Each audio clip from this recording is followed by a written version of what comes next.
This is a short video on how one might go about reading a Latin text from an original book printed in the Renaissance. So this particular book is a copy of the Latin Bible. It's printed in Lyon in 1527. This is the opening chapter of the Gospel according to St. Luke, which I thought was appropriate since I'm making this recording on December 24th.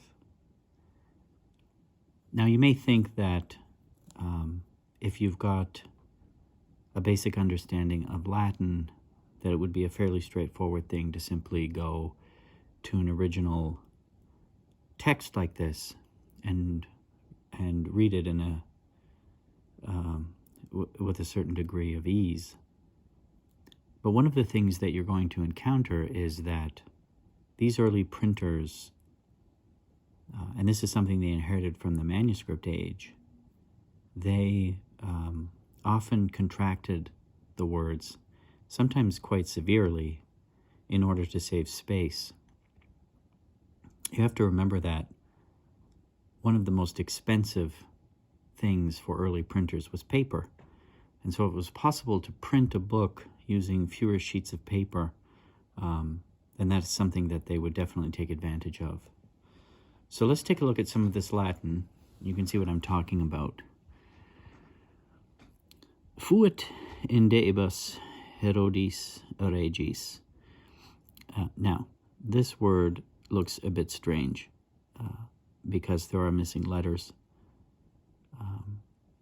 This should read Eudii, that is to say there should be A's before these E's as well, and they've simply been left out, and it's up to you as the reader to supply them. So there was in the days of Herod, Regis Eudii, the king of Judea, sacerdos, a priest. Now, this looks very strange, doesn't it?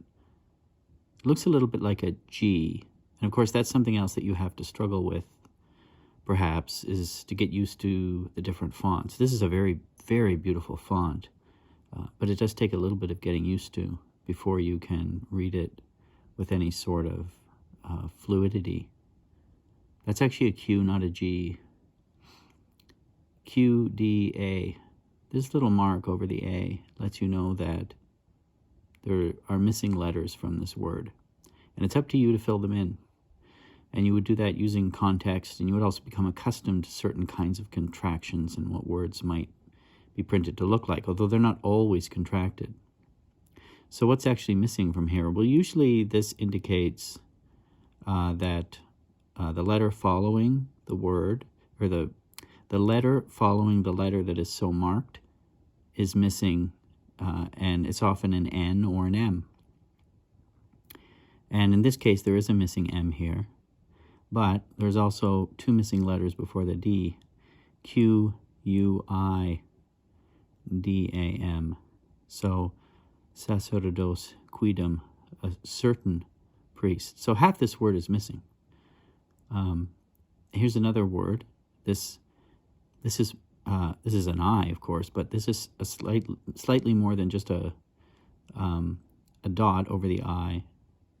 It's more of a dash, and again, it lets you know that there are missing letters. And remember, I said that it's often an M or an N. Well, in this case, it's both, and on either side of the I. So, nomine. So there was a certain priest named Zacharias, Zachary, Duvice Abia, of the course of Abaya. Now, isn't that interesting there? Well, of course, and even this word, you do have to get used to the way these letters are rendered. That's pretty straightforward. It's a consonantal U or a V, but you, in this case, you pronounce it as a U, X, O, and then that little squiggle is actually an R. Looks a little bit different from that R, and these are just variations you have to get used to. Uxor and wife. Now, this 9, what's going on here? Well, that's not a 9. Again, it's a contraction, and it indicates specifically that US is missing from the end of this word, and you can see it here again at this word. Uxor Ilios de filiabus Aaron. AARO dash, so something missing. Yes, it's an N. So his wife Ilios, his Uxor wife, de filiabus, of the daughters of Aaron.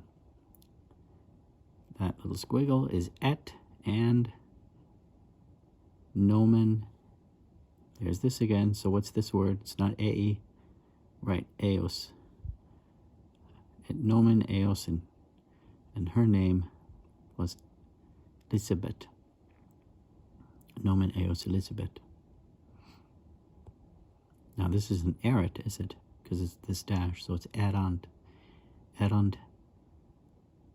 Again, missing letters. What's missing here? Well, so I said normally it's the letters immediately following where you see this mark, but here they're actually the letters at the end of the word, because you couldn't put this mark over a T. The T is too tall. So A-U-T, what's missing? E-M, Arant, Autem. Justi, Ambo, A-N, something's missing. Well, can you guess what it is? T-E, Ante, Deus. And they were both just before God.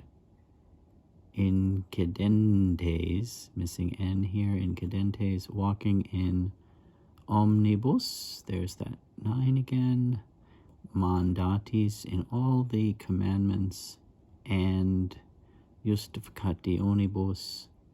Here's a word you're going to see over and over again. You can probably guess what it is.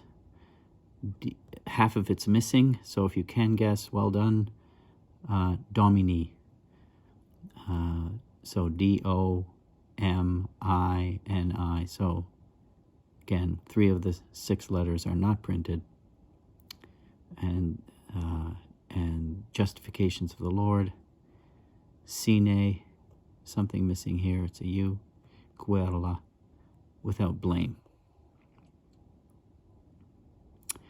Et non erat illis filios. And there was not to her a son. Now, what's this little design here, this little mark? It's a massive contraction. Again, it's a relatively short word, quod, Q-U-O-D, but it's rendered this way. And again, it's just something you have to get used to. I don't know, maybe this is a kind of contraction. It does look a bit like a U. That doesn't look like a D, though. Again, it's something you just have to learn. Quod esset illicipit sterilis.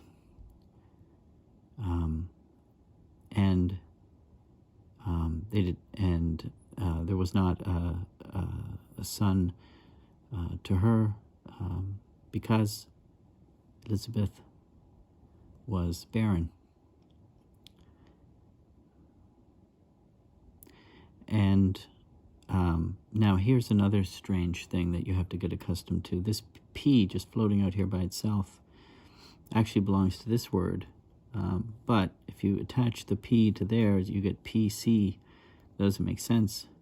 And if you look at this P here, for instance, this can compare this P to this P, you can see they're slightly different in that this P has a little bit of extra ink here, which drops down. That indicates, again, that there are missing letters. And those missing letters are almost always ER. So percissunt in deibus suis. Ambo percissunt in deibus suis. And they were both, I guess you could translate that, well advanced in days. Factum est autem cum sacerdotio fungerant Zacharias in ordine vicinis suae gen ante deum. So you sort of get used to this, and it just starts to flow. But you get the idea that, factum, autum, you just have to look for that, and eventually, if you do persist, you will, your mind will just start filling that in, which is what was intended to happen. And I imagine, well, I'm sure that a 16th century reader would just breeze through this very easily. These kind of contractions are found in all printed books up to this period, including the Gutenberg Bible, because, as I said, these were contractions that were used and inherited from the manuscript era, when most manuscripts, or many manuscripts, were written on vellum, which was even more expensive than paper. And again, paper was also very expensive. It was all made from rags, and there was only so much of it. And by 1527, the book market was quite large. So that gives you an idea of what you'd be up against if you decided to set aside your modern Latin textbook and go back to some of these original texts and read them as they were printed for early readers in the early modern period.